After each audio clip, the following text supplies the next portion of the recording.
Good evening. Thank you for tuning in to NowThis daily live fact checks of President Trump's coronavirus task force briefings. My name is Alan Piper, a Piper 13 if you care to follow me on Twitter. I am the senior politics producer. I am supported today by our entire newsroom of producers. We are all working from our respective homes, staying at home, sheltering in place. Most of us are in New York City, the global epicenter of the coronavirus pandemic. We have gotten word that the president will be coming out any moment now. While we are waiting, we would like to try to answer some of your questions, so go ahead and type them in the comments and we will get to as many as we can. We are, in the U.S., unfortunately nearing a sobering milestone of 50,000 U.S. deaths. That is more than 11 times the number of service members killed in Iraq. U.S. service members, that is. Here in New York State, the news is a little bit better than in the rest of the nation. Better is, of course, a relative term. Yesterday's death toll was down to 438. That is the fourth straight day of it being under 500.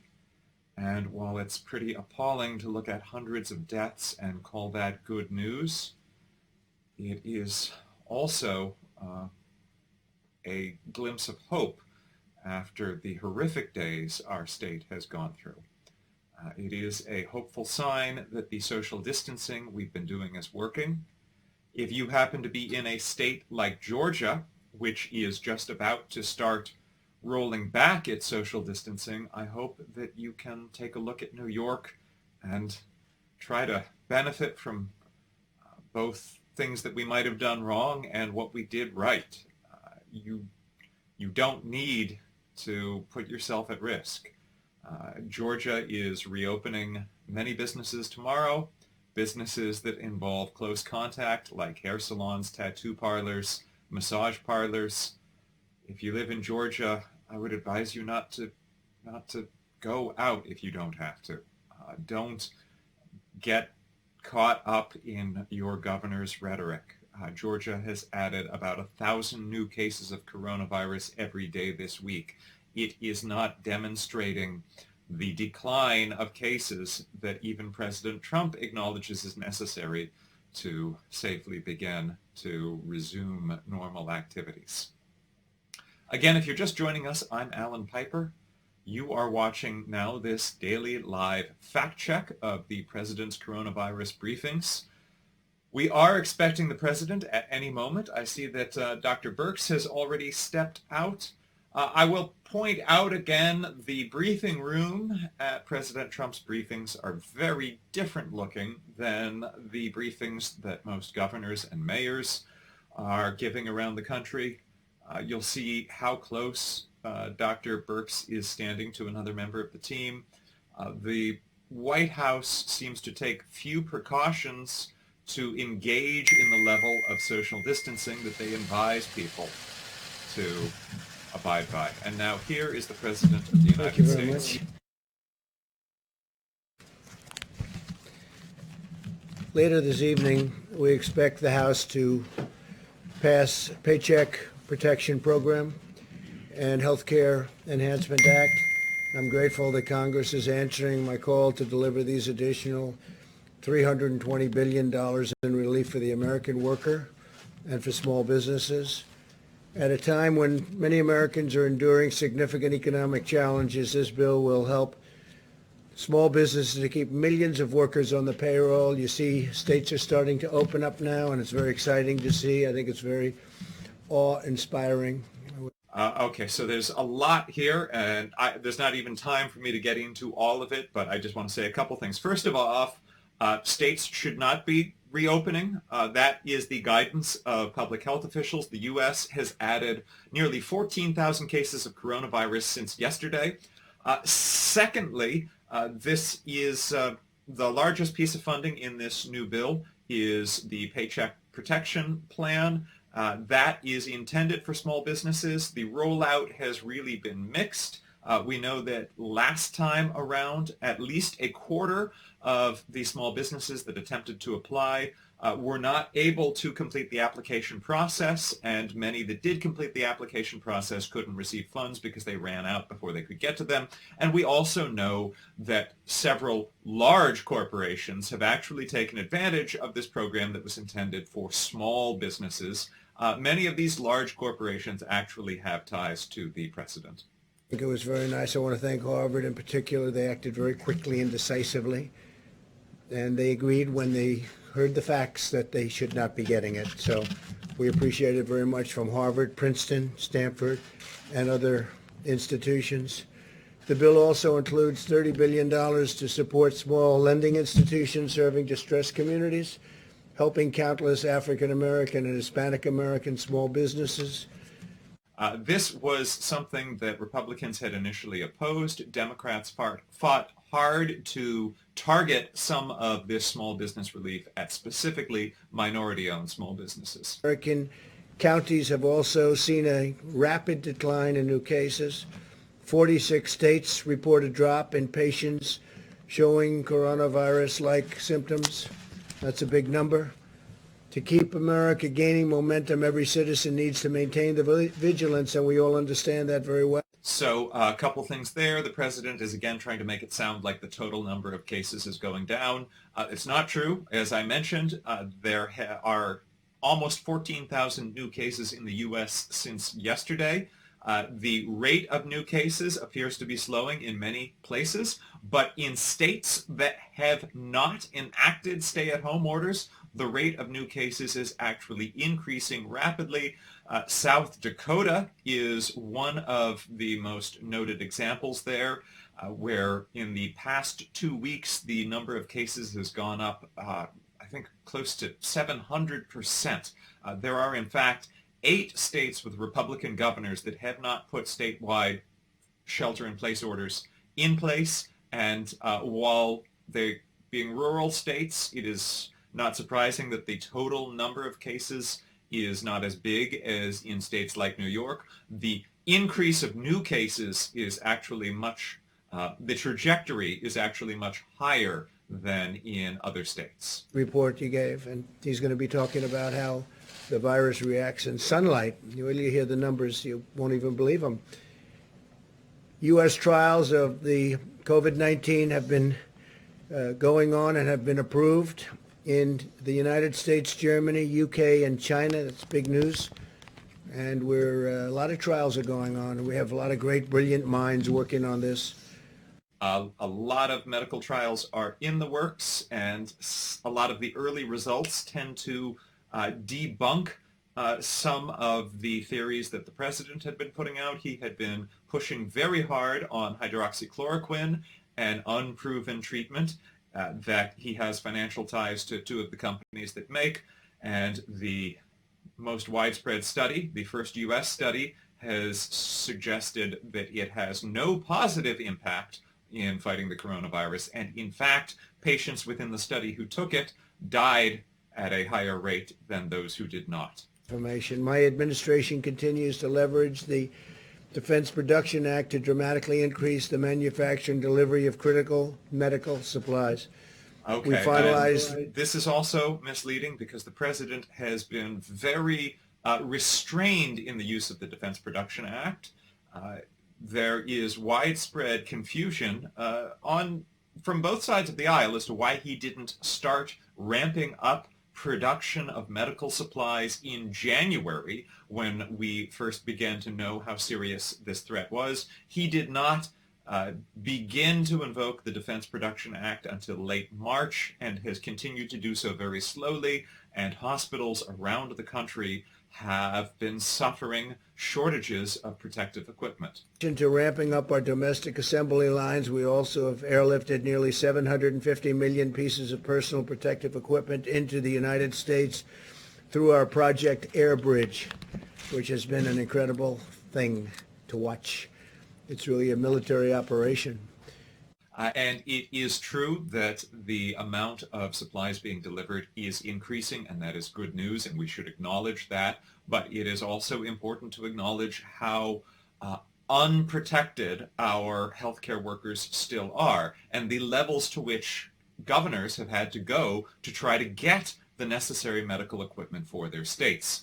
In particular, I just want to highlight two governors, one a Democrat, one a Republican. Democrat Governor Pritzker of Illinois privately chartered planes to secretly bring in medical supplies from China because he was afraid that they would be confiscated by the Trump administration if it was found out that he was bringing them in.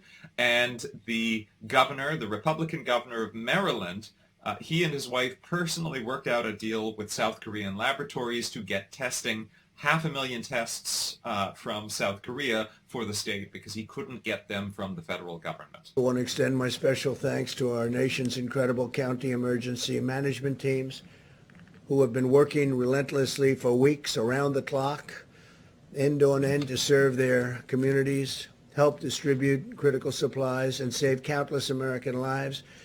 We salute these heroic officials on the front lines. As we continue to develop potential therapies, the FDA has recently begun a national effort to expand access to convalescent plasma donated from the blood of those who have recovered from the virus.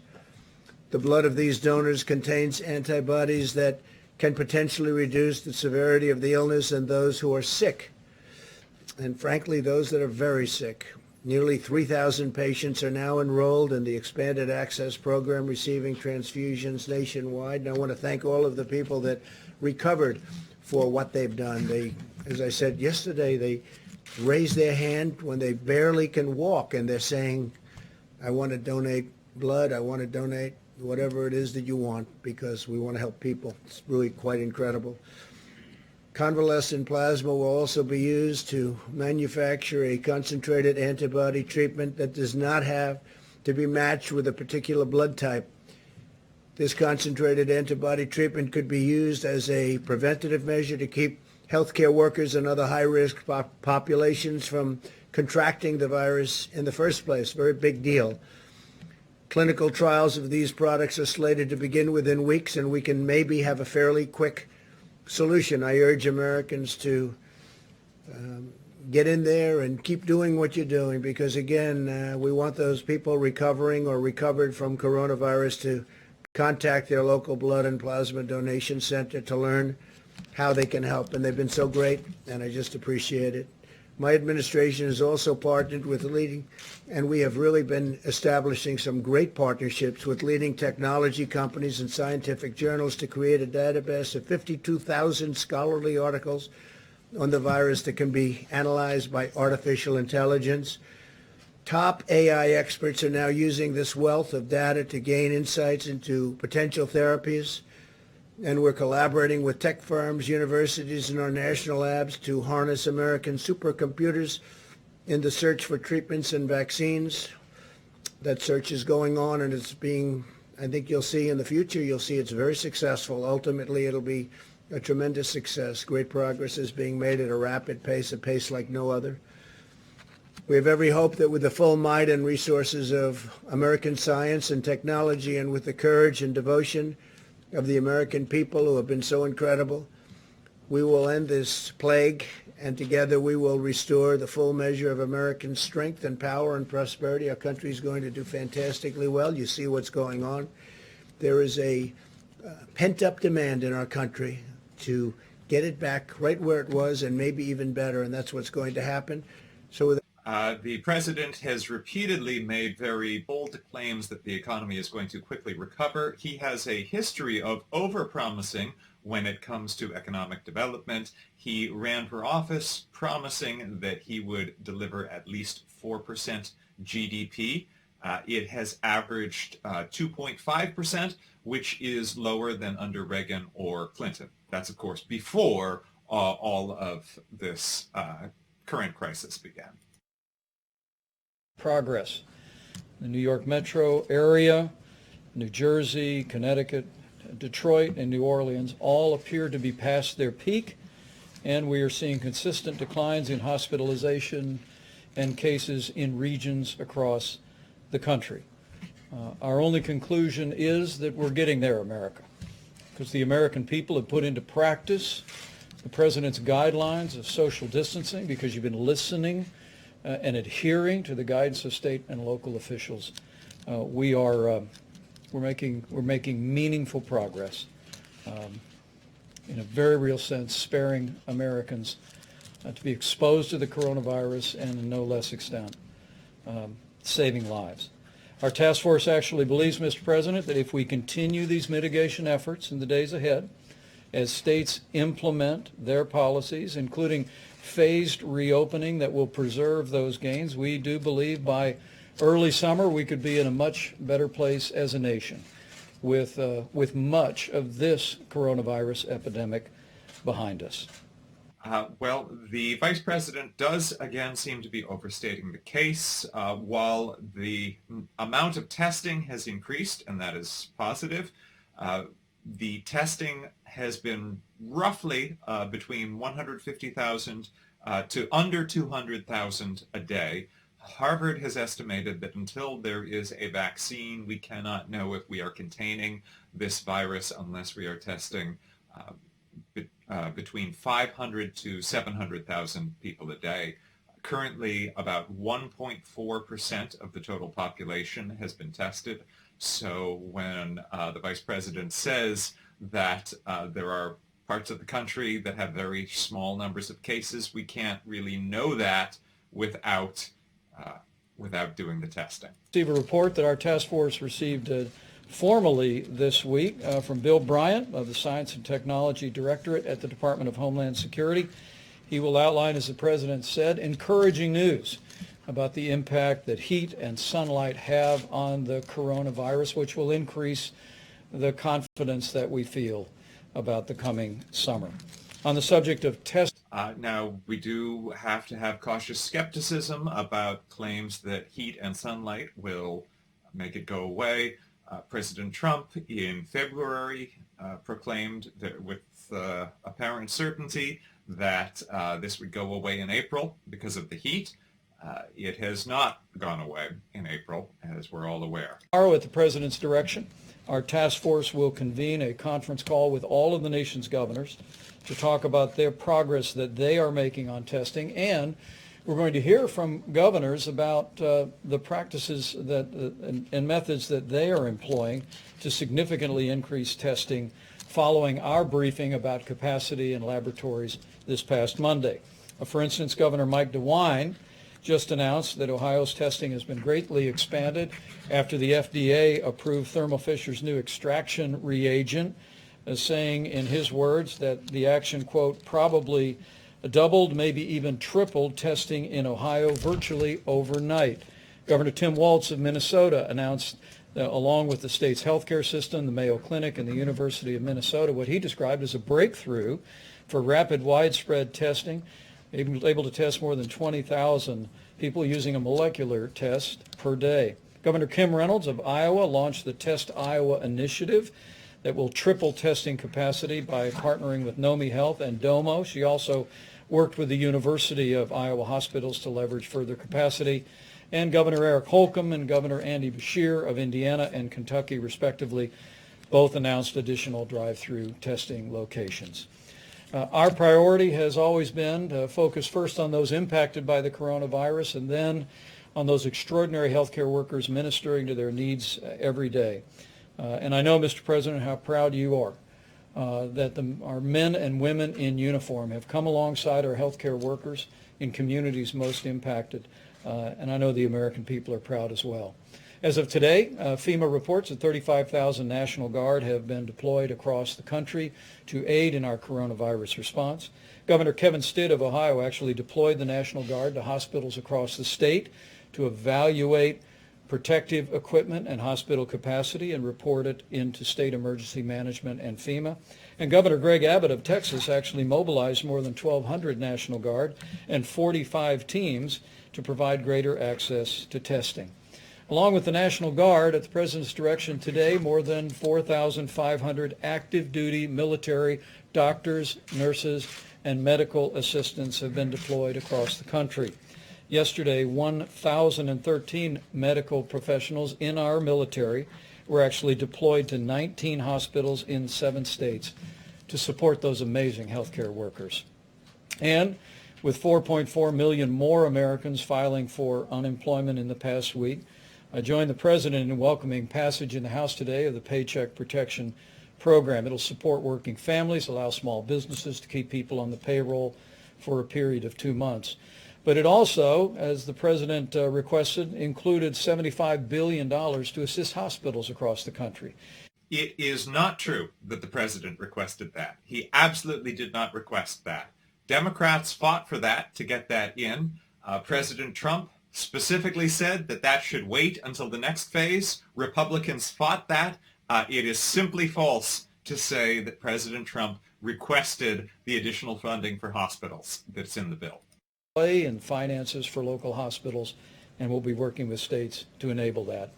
In that vein, Governor Doug Ducey issued an executive order not long ago allowing elective surgeries beginning May 1 for hospitals that meet certain preparedness criteria.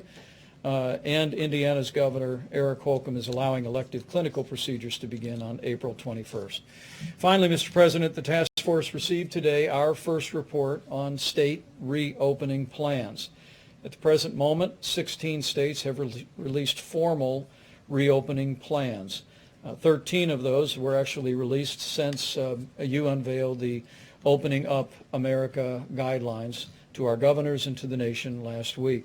And to your point, Mr. President, states are beginning to make those plans. And we're encouraged to see so many states embracing the phased approach to reopening their economies that's contemplated in our guidelines for opening up America again. For instance, Governor Mike Parson of Missouri announced the Show Me Strong Recovery Plan has 2 initial phases intended to protect the most at risk. Governor Tom Wolf announced the plan for Pennsylvania that would begin May 8th, will end a stay-at-home order for just portions of Pennsylvania, but the plan again requires regions to have fewer than 50 new positive cases per 100,000 for a period of 14 days, and it also lays out a phased reopening roadmap. Governor Kate Brown of Oregon updated their framework for reopening, doing 3 phases, again, on a county-by-county basis, and Governor Brad Little of Idaho released Rebound Idaho in just the last few days that will consist of 4 phases and require specific criteria that Idaho and businesses need to meet to begin to reopen. Mr. President, with the guidelines to open up America again, states are making plans. And at your direction, our task force will continue to work very closely, providing them with the data, providing them with the resources to be able to implement those plans in a safe and responsible way. So with that, let me just end where I began and to say thank you to the American people. The progress that we are seeing is a testament to what all of you have done, to our extraordinary healthcare workers, to a partnership between the federal government and to state and local officials. And I'm confident it's also owing to the prayers of millions of Americans each and every day. All of that combined, we're slowing the spread. We're protecting the most vulnerable. We're saving lives. And every single day, we are one day closer to opening up America again. With that, Mr. President, I'd be pleased to call a bill forward. And Technology Directorate at the Department of Homeland Security, and now will make a presentation on their recent study. Thank you, Mr. Vice President. Thank you, Mr. President, for this opportunity to do this today. Good afternoon, everybody. My name is Bill Bryan, and I lead the Science and Technology Directorate at the U.S. Department of Homeland Security. Over the last several months, we've intensified the department's R&D efforts to identify and deliver information that informs our response to COVID-19. S&T is working to identify, develop, deploy the tools and information to support our response to this crisis. As part of our efforts, we're leveraging the unique capabilities of S&T's National Biodefense Analysis and Countermeasure Center to study the biology of the COVID-19 virus. This center is a high biocontainment laboratory located in Frederick, Maryland. It was established in the early 2000s in response to the Amerithrax attacks, and where we study, characterize, analyze, and develop countermeasures for biological threats to the homeland. We work closely with the CDC, FDA, HHS, and also our Department of Defense colleagues and many others. Yesterday, I shared the emerging results of our work that we're doing now with the Coronavirus Task Force. And today, I would like to share certain trends that we believe are important. If I may have the first slide, please. And while that's coming up, our most striking observation to date is the powerful effect that solar light appears to have on killing the virus, both surfaces and in the air. We've seen a similar effect with both temperature and humidity as well, where increasing the temperature and humidity, or both, is generally less favorable to the virus. So let me illustrate with this first slide. If you look to the right, you'll see that term half-life with a bunch of time stamps on there.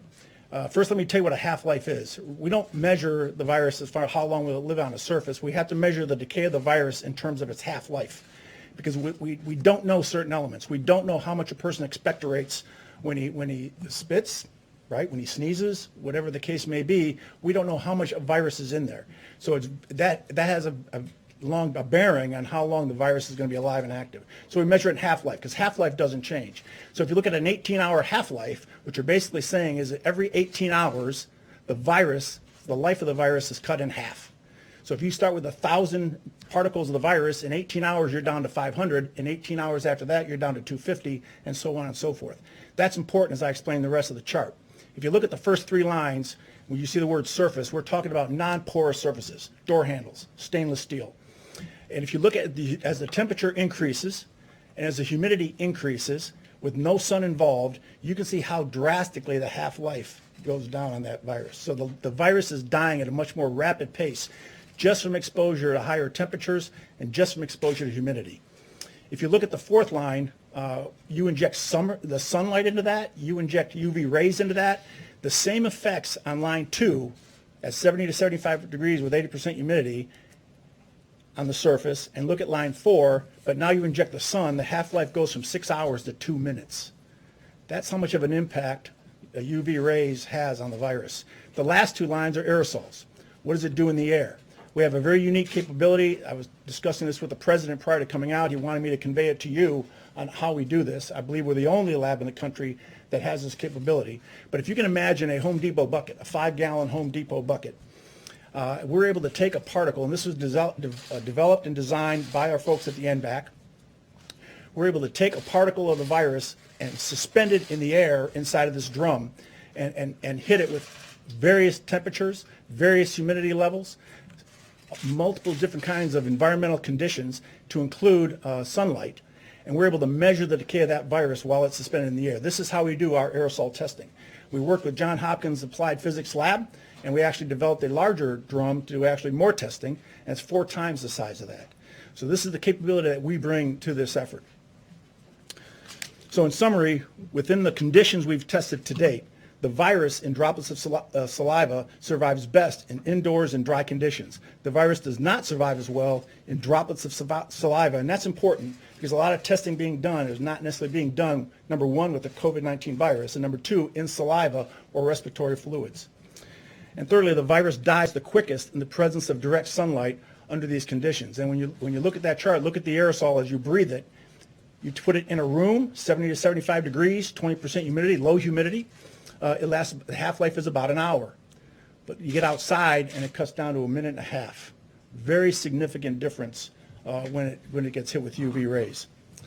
Mr. President, while there are many unknown links in the COVID-19 transmission chain, we believe these trends can support practical decision-making to lower the risks associated with the virus. If I could have my next slide, and while that comes up, you'll see a number of some practical applications. For example, increasing the temperature and humidity of potentially contaminated indoor spaces appears to reduce the stability of the virus.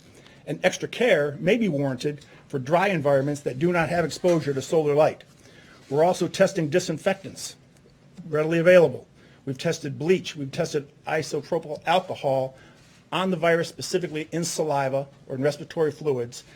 And I can tell you that bleach will kill the virus in 5 minutes. Isopropyl alcohol will kill the virus in 30 seconds, and that's with no manipulation, no rubbing, just spraying it on and leaving it go. You rub it and it goes away even faster. We're also looking at other disinfectants, specifically looking at the COVID-19 virus in saliva. This is not the end of our work as we continue to characterize this virus and integrate our findings into practical applications to mitigate exposure and transmission. I would like to thank the President, thank the Vice President for their ongoing support and leadership to the Department and for their work in addressing this pandemic. I would also like to thank the scientists, not only in S&T and the NBAC, but to the larger scientific and R&D community. Thank you very much. Brian. Mr. Brian. Thank you very much. So I asked Bill a question that probably some of you are thinking of if you're totally into that world, which I find to be very interesting. So supposing we hit the body with a tremendous, whether it's ultraviolet or just very powerful light, and I think you said that hasn't been checked, but you're going to test it. And then I said, supposing you brought the light inside the body, which you can do either through the skin or in some other way. And I think you said you're going to test that too. Sounds interesting. Right, and then I see the disinfectant where it knocks it out in a minute, 1 minute.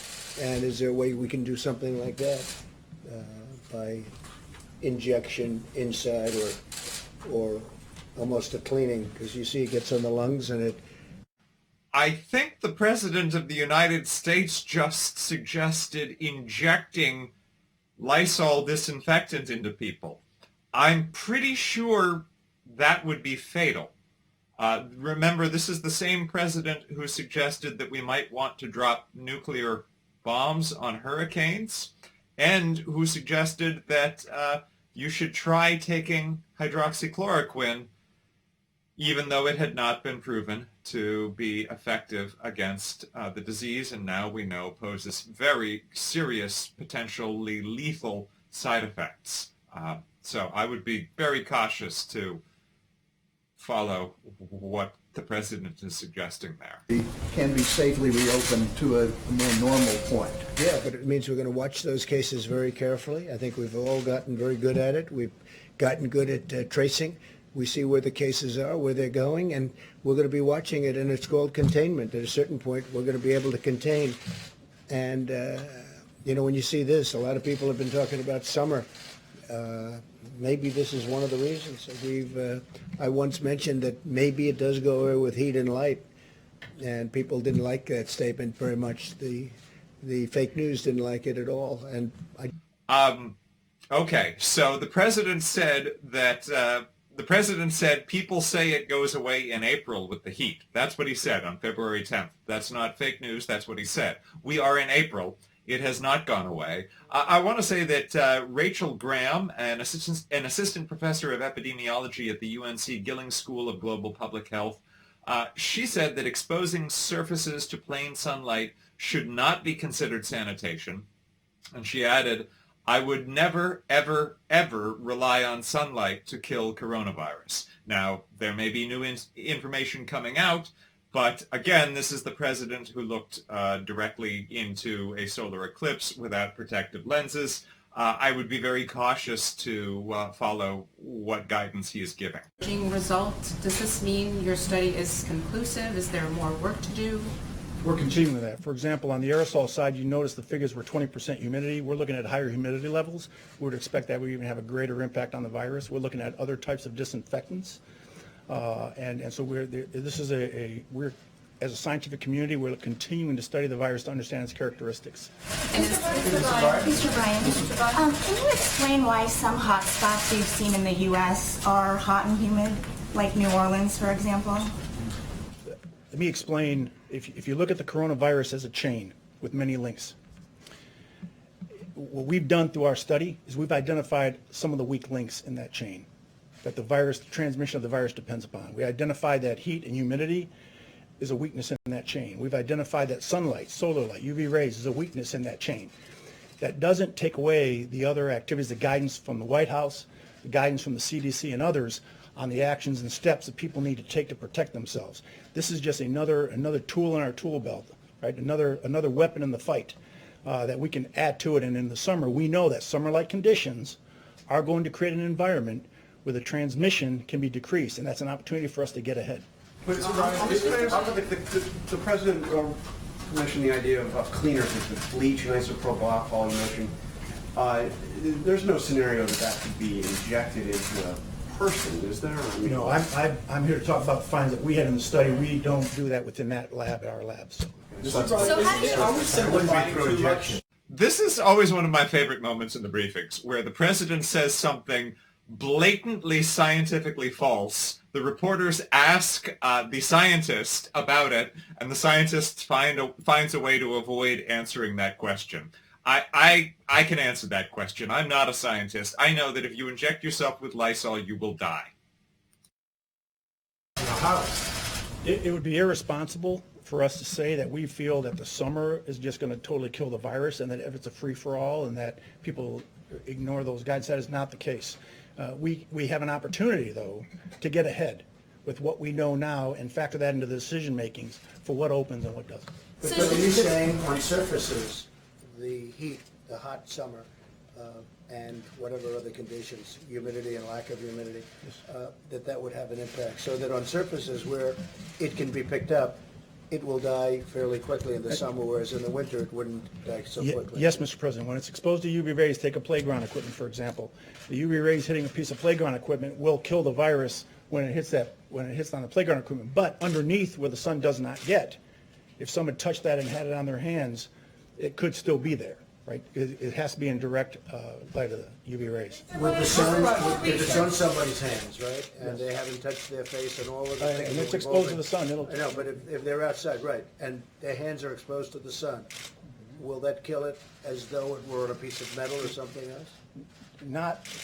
I don't want to say it will at the same rate because it's a non-porous surface, but what we do know is that we looked at the worst case scenario and the virus lives longer on non-porous surfaces. So porous surfaces, it doesn't live quite as long. So in theory, what you said is correct.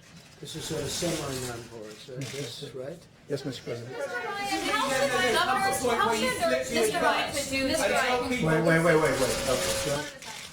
How should governors who are opening their states, working on that, incorporate the findings of this study into those guidelines? I would leave that up to the governors. This is a decision, this factors into their decision process. As I mentioned, with knowing this knowledge and having this knowledge, as we continue to study and further know what the virus does and how it reacts, it could impact the way a governor will look at what he opens in a state, how he opens it, in what environments these things are opened up. But I leave that up to the governors to make that decision. Obviously, at the moment, the advice is stay at home. By the summer, could we be flipping that and saying you'd be much better off being outside with UV rays, all the humidity that Washington brings in August?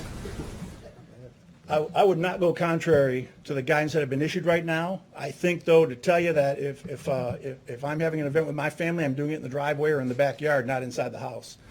So, all right, I just want to add more context here. There's this theory they're putting out now that sunlight and heat and just the temperature getting warmer will be enough to stop this thing. So in Arizona this week, the average high temperature has been 85 degrees.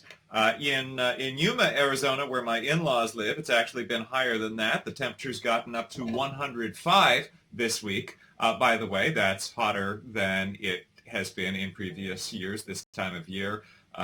Asterisk, let's come back to the climate crisis later. Anyway, Arizona, high temperatures, 85 degrees this week. That has not stopped Arizona from adding 1,500 new cases in the past week. Also, Arizona is extremely sunny.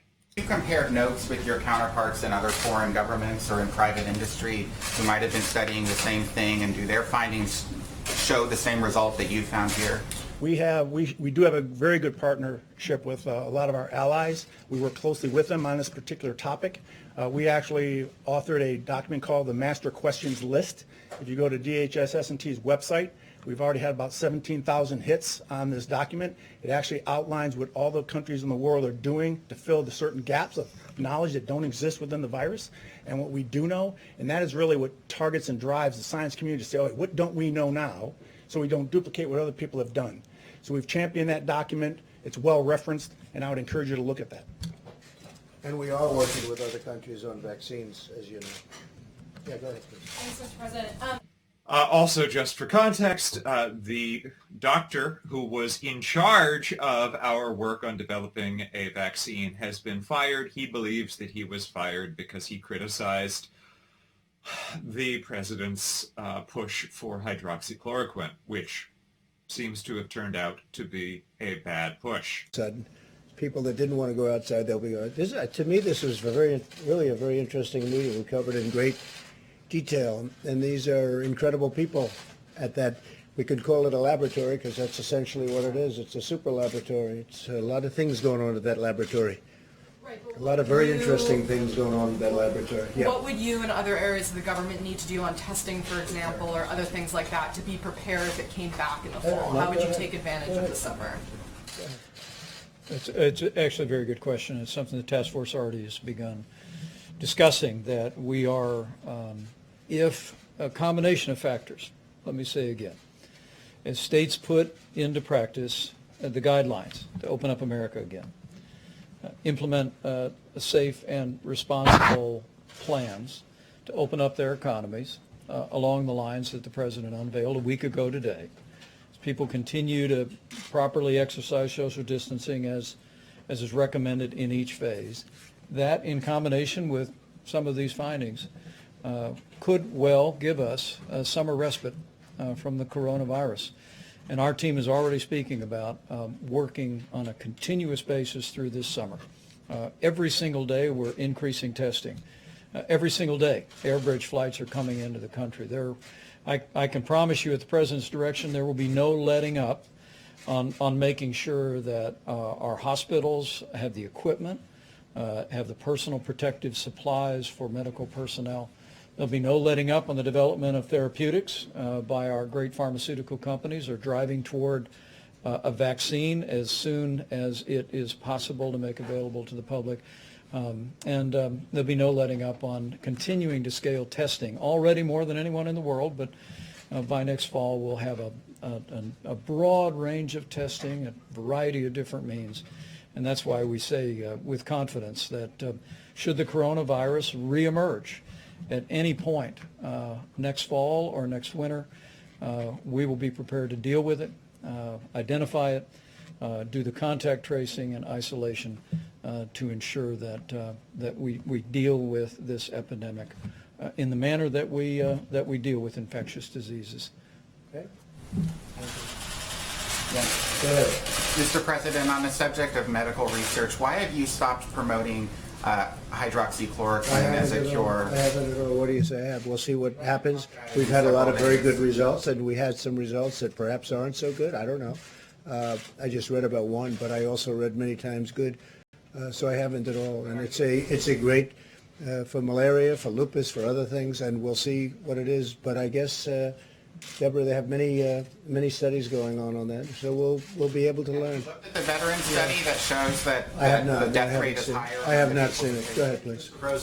So just to follow up there, hydroxychloroquine, the President was pushing it very actively. He suggested that he might just start taking it as a preventive measure. He said, I hope they take it, to people. And he said, what have you got to lose? He actually said that. It appears to me there's a lot to lose. It has very potentially lethal side effects. It can cause cardiac arrest in some people. It has not been shown to be effective against the coronavirus. In fact, the first U.S. study showed not only that it was not positive in helping address the coronavirus, more patients who took it died than those who didn't take it. You see that, whether it's a demonstration or just in talking to people. They're going to get back to work, and they're going to get back to work very fast. States are advanced. I look at Gavin Newsom was very nice today. He wrote a beautiful statement about, we sent him a lot of things that he needed, different things that he needed. We got it taken care of. They've done very well in California, as you know. They're doing really well in Florida. They're doing well in a lot of places. New York and New Jersey got hit very hard. They're doing very well. I spoke again with Governor Cuomo, with Governor Murphy. They're doing a great job. And here's the thing. We have to see. They got hit hard. Everyone close together, tight in. People don't realize New Jersey is very tight. You realize that because you've been covering it for a long time, but very tight. New York obviously is very tight. They're doing a terrific job. I think for the most part, I'll be able to tell you when it's all over, but a lot of the governors have done a really terrific job. Some I don't think have, to be honest, but we'll be talking about that in the future. Yes, go ahead. So it actually is pretty clear which governors have done a good job and which haven't. There are 8 Republican governors who have refused to put a stay-at-home order in place, and they are having the highest increases of new cases. But I want to stop talking so that we can hear what CBS Wei-Jia Jiang has to say. Testing capacity? And do we have a national strategy that goes beyond tracking just what the states are doing? The answer is yes, and the answer is, as you know, and as I've said many times, we're very advanced in testing. Other countries are calling us to find out what are we doing. And by the way, within 2 weeks, you'll see numbers and you'll see different forms of testing, just like we came up with the Abbott Laboratories machine, which gives it to you in 5 minutes that everybody wants. Everybody's asking, can we get that? But you can only make them so fast. But as you know, we've done more testing than every other nation combined. That is absolutely false. The president has said that repeatedly. He said that we've done more testing than every other nation combined. Absolutely false. Over 20 million tests have been conducted worldwide. We have conducted 4.6 million. In case you missed it, 4.6 is less than 20. We rank about 42nd in the world in terms of testing per capita. I'll go a step further. As you know, in New York, they actually added quite a few deaths to a list that was done in New York, and they added a number of deaths. We're very, very highly accurate. And then you'll look at certain lists of other countries. Some are so obvious just to look at, where obviously the number is ridiculous in the form of low, because they're not accurate counts. They're not even close to accurate counts. In fact, they're insulting to look at them. So we've done very well. Again, testing, we're doing very well on testing. We've tested far more than anybody else anywhere in the world. And within a short period of time, you'll be hearing about new tests that are coming out that are going to be incredible. See, Fauci, that we're just not there yet? No, I don't agree with him on that. No, I think we're doing a great job on testing. I don't agree. If he said that, I don't agree with him. Yes. Considering ways to ramp up production of that Abbott rapid test. Yeah, well, they're doing it. I'll tell you, Steve, they're doing it at a level that they've never done it before. Abbott is a great company. It's a very big, highly respected company. They came up with this machine where you do it. I've done it both ways. I've done it this way, and I didn't like it, and I've done it the Abbott way, where you literally just touch, and 5 minutes later you know the answer. And we use them in the White House. I think you folks have been given that opportunity, which is much more pleasant than the first way that they looked at you, right? We're making them hundreds of thousands of machines. The advantage to the other tests and the laboratory tests is we can get millions and millions of those tests done. It takes a day or 2 days, but, you know, because it's really a delivery situation more than anything else. The test itself goes quickly once it gets to the laboratory. But as we have found, and as we have, I think, shown everybody in the room, we have many laboratories. We have so many laboratories. Nobody, a lot of the governors did not know that we had this capacity, but we have many laboratories all over our country. Every state has laboratories, and some have a lot of them. So I think we will... So we have been trying over the past few days. President Trump has repeatedly said that states had laboratories that the governors didn't know about. We have been trying to verify this claim.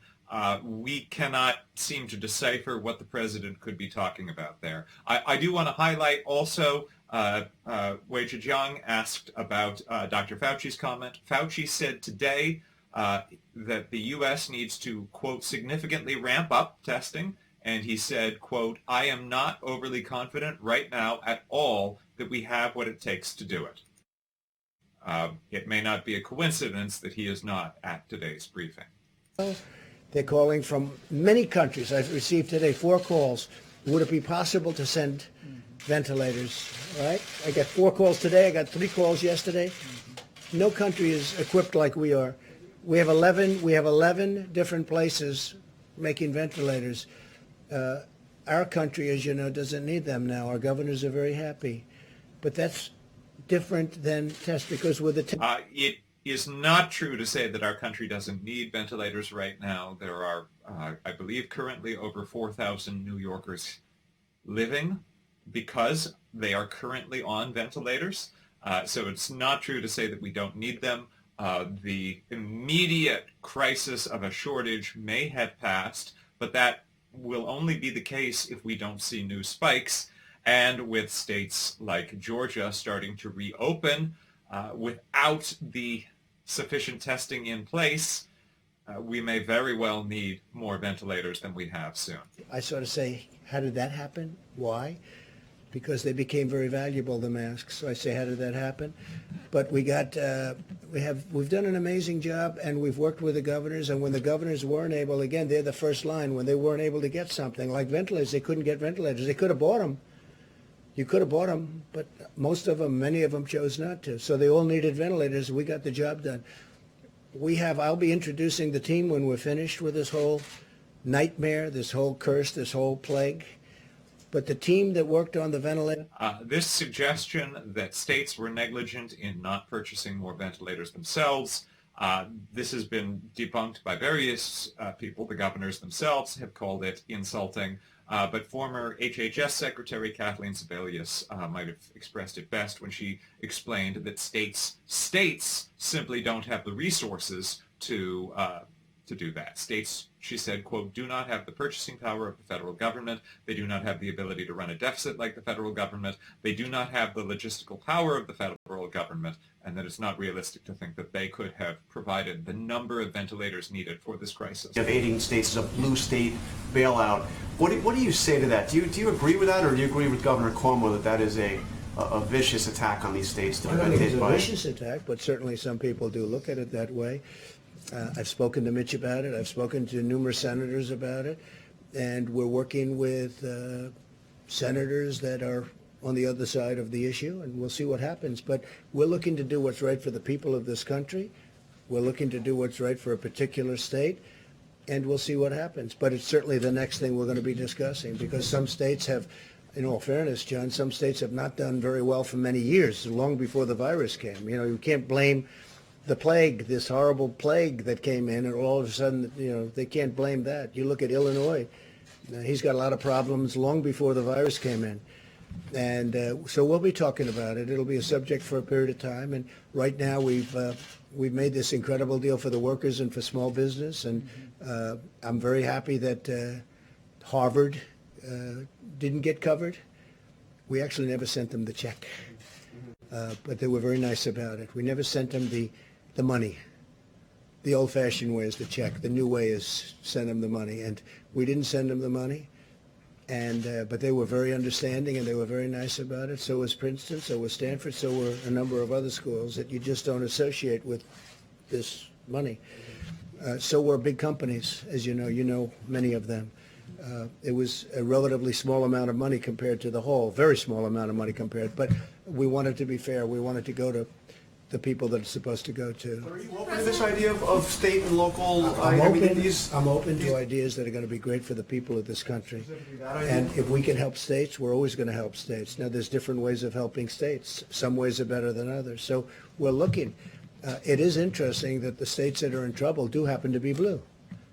It is interesting. You know, if you look around, I mean, the states that seem to have the problem happen to be Democrat.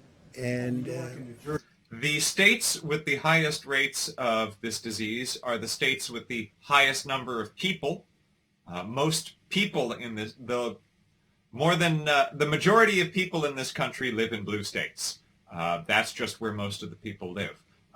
The high density of people lends itself to the coronavirus spreading. Also understand the other side of the problem, and I'll be speaking about it. We're going to do the right thing for our country, the right thing for our country, and the right thing for a lot of great people. Okay? Yeah, Mr. President, after the presentation we just saw about the heat and the humidity, is it dangerous for you to make people think they would be safe by going outside in the heat, considering that so many people are dying in Florida, considering that this virus has had an outbreak in Singapore, places that are hot and are humid? Here we go. The new headline is Trump asks people to go outside. That's dangerous. Here we go. Same old group. You ready? I hope people enjoy the sun. And if it has an impact, that's great.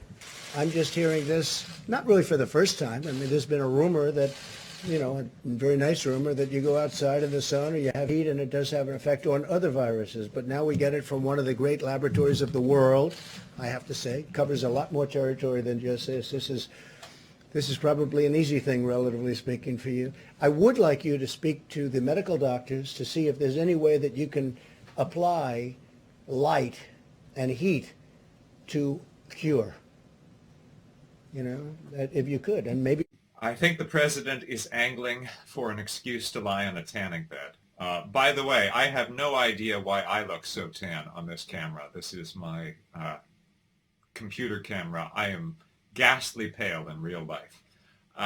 So the president is now pushing this idea that the sunlight is what's going to cure this. I want to highlight that Bill Bryan from Homeland Security, who was just sharing that data, is not a medical doctor. He is not a biologist. He is not a chemist. So let's just bear that in mind. His advanced degree is in intelligence. And by that, I mean, spycraft type intelligence, not general in-your-head intelligence. Just a suggestion from a brilliant lab by a very, very smart, perhaps brilliant man. He's talking about sun, he's talking about heat, and you see the numbers. So that's it. That's all I have. I'm just here to present talent. I'm here to present ideas. So as the journalist who asked that question pointed out, Florida is rapidly becoming a hotspot for this disease. Florida, which is known as the Sunshine State, has added about 2,500 new cases this week. The sun has been out. It hasn't stopped it. They could have one of what? They could have a vaccine ready. Tested by Oxford's one. Johnson & Johnson is working. They're also working together. You have many companies working together on a vaccine. Then do you think they can scale up production and the pharmaceutical companies will be able to do that quickly? We'll scale it up. If we had a vaccine, it'll be scaled up very quickly. In fact, some of the companies, Johnson & Johnson is one, is scaling up already before they have the final answer. A number of companies are doing that. You'll save a lot of time. The normal is you scale up after. I have to say the FDA has been fantastic. Stephen Hahn, Dr. Hahn, has been fantastic. They're moving along rapidly. Would you say, would put a time scale on when you... No, I don't want to put a time scale because then the media, the so-called media, lamestream media will say, he said a time. I don't want to say times because every time... We are in the middle of a coronavirus briefing about a national emergency in which nearly 50,000 Americans have died, and the president has just called the media the lamestream media, which is a smear against the media itself. Also, the use of the term lame is an offensive, grossly offensive term to the disability community that the president has not been shy about mocking in the past. This drive, I was very surprised because he called me almost, pretty close to when he got out of the hospital. I think he's doing great. He was so sharp and energetic. Pretty incredible. He's an incredible guy. He's a friend of ours and a friend of mine. He loves our country. He loves his country a lot, but he loves our country. He respects our country. And they're lucky to have him over there. Please. Mr. President, you a couple days ago said that you might reach out to Kim Jong-un directly, but also that you were working to find out if those reports about him being in possible medical trouble were true. I'm wondering if you've either... I hope he's not in medical trouble. I hope he's not. Have you heard anything from North I've Korea? gotten along very well with him. Here we are. You would have been in a war with North Korea if I didn't get elected president. Remember, I was going to be the one that took it. That is a ridiculous statement. President Trump, with no evidence, is suggesting that a President Hillary Clinton would have gone to war with North Korea. There is simply no evidence to suggest that. Yet I've rebuilt our military to a level that it's never been built at before. But it's never recognized by the fake news. Go ahead. Have you been able to use that relationship to get more information about his status? I think the report was incorrect. Let me just put it that way. I think the report was done by a network that was incorrect. I'm hearing they used old documents, but that's what I hear. I hear the report was an incorrect report. I hope it was an incorrect report. When was the last time you heard from him? I don't want to say. Yeah. You pointed to me. Just a quick question about that. So you haven't made any contact, though, just to make sure? With who? The North Koreans. I don't want to say. I won't say that. Okay. We have a good relationship with North Korea, as good as you can have. I mean, we have a good relationship with North Korea. I have a good relationship with Kim Jong-un, and I hope he's okay. And somebody would say, oh, that's terrible. No, it's not terrible. I hope he's okay. and I think it was a fake report done by CNN.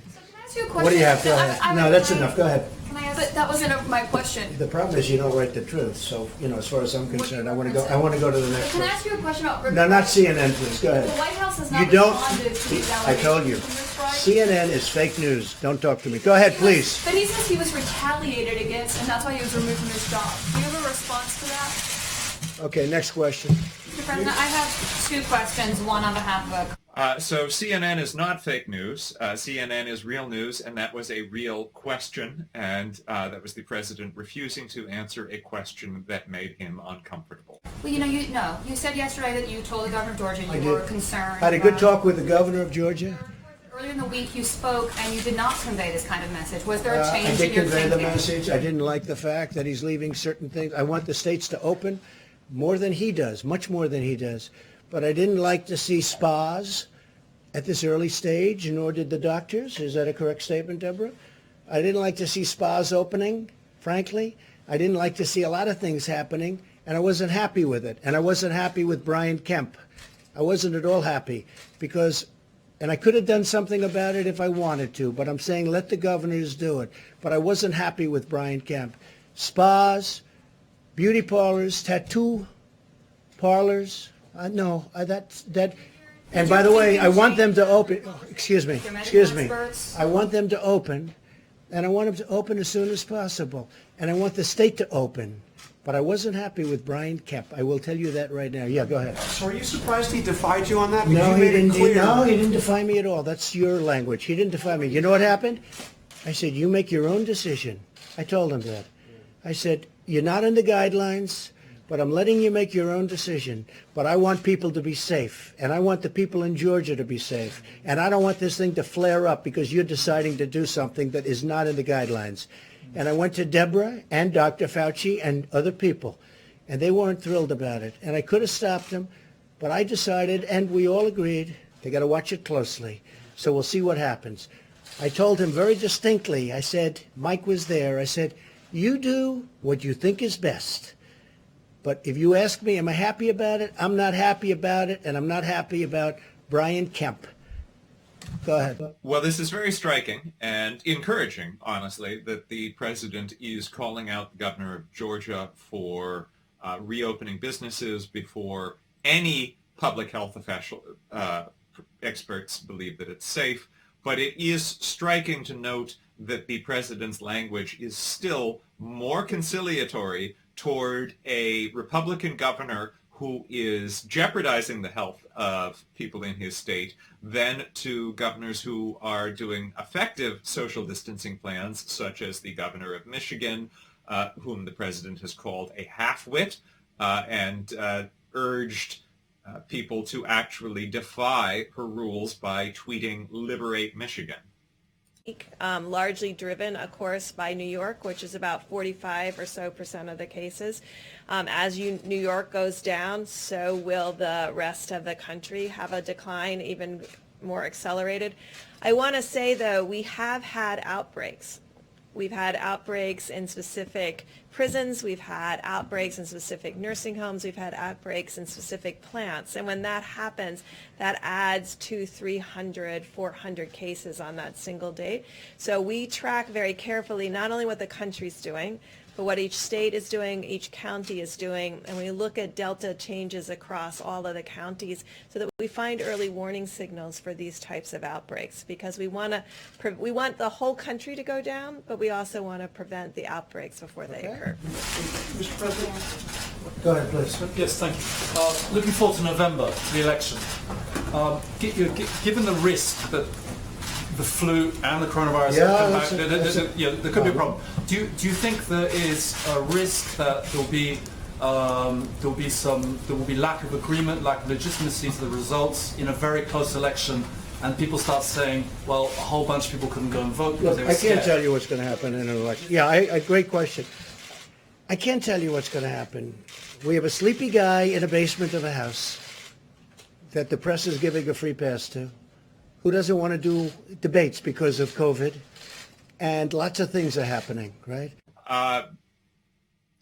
Vice President Joe Biden has not said that he would not debate Donald Trump. It was Donald Trump who has suggested that he might not attend a debate. And he's not moving around. He's not moving too much.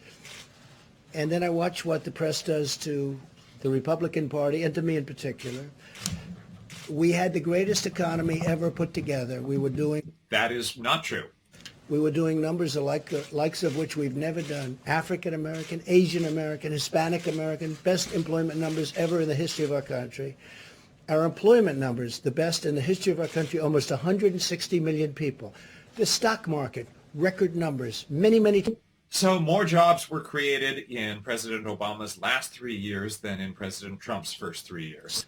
Because of this. And frankly, if we didn't close it, we would have lost millions of people possibly, but certainly we would have lost 1 million people. You take the high number and cut it in half again. But whether it would have been 600, 700, 800, you take a look at the travesty that there is. You take a look at this horrible scene of hospitals with bodies and black body bags, right? Multiply that times 10, 15, or even 20, because that would have happened. So we did the right thing. So far, we did the right thing. So far, we've called it right.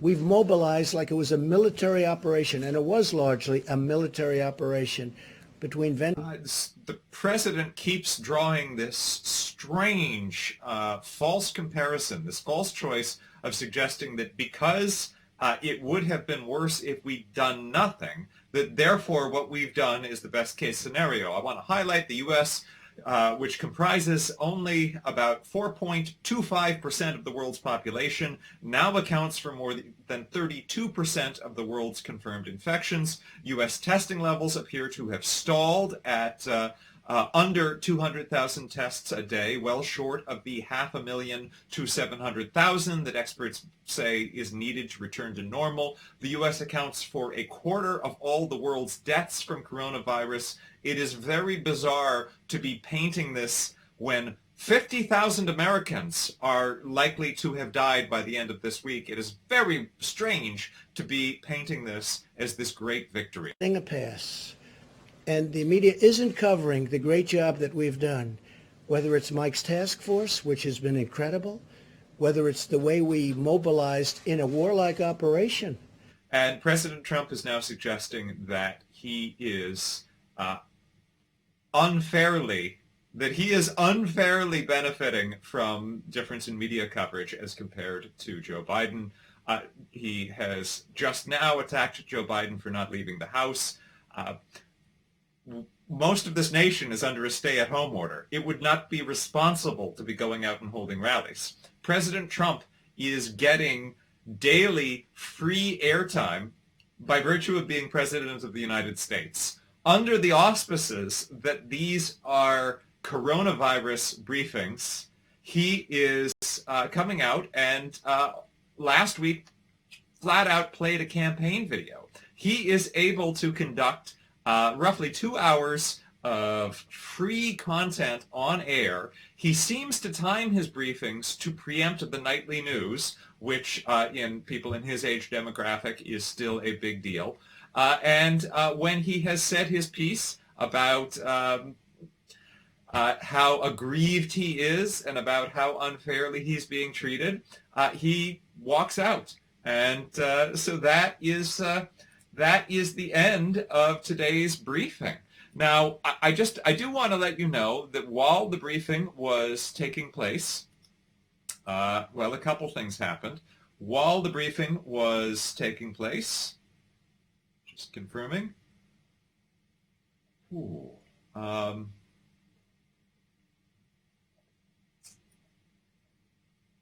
It appears that the U.S. added about 10,000 new cases of coronavirus, updated by Johns Hopkins just in the time that we've been in this briefing. Also, what happened, the House has passed the extension of the Paycheck Protection Program. I just want to let you know what's in it.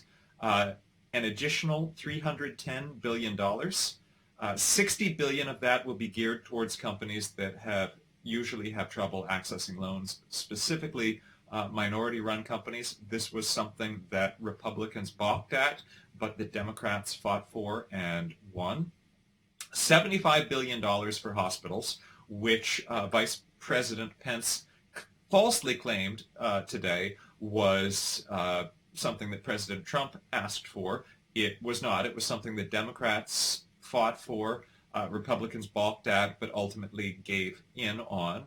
$25 billion for coronavirus testing. Again, something that Republicans did not want to allow, but the Democrats fought for. $11 billion specifically to aid states in their testing.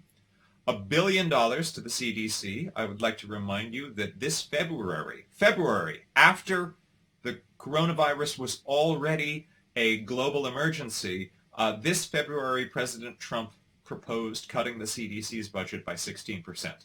It will instead get an additional $1 billion from this bill. There will be $1.8 billion for the NIH, something that Democrats fought for, Republicans resisted, but Democrats prevailed. $1 billion for testing for those without insurance, $22 million for the FDA, $1 billion for the Biomedical Advanced Research and Development Authority. That is the agency that is working most assertively to get a vaccine. $825 million for community health centers, rural health centers, and other health institutions. Again, this was something Republicans did not want, but the Democrats fought for. And $6 million for the Health and Human Services Inspector General to conduct oversight. So that's what was in the bill that passed while we were having this briefing.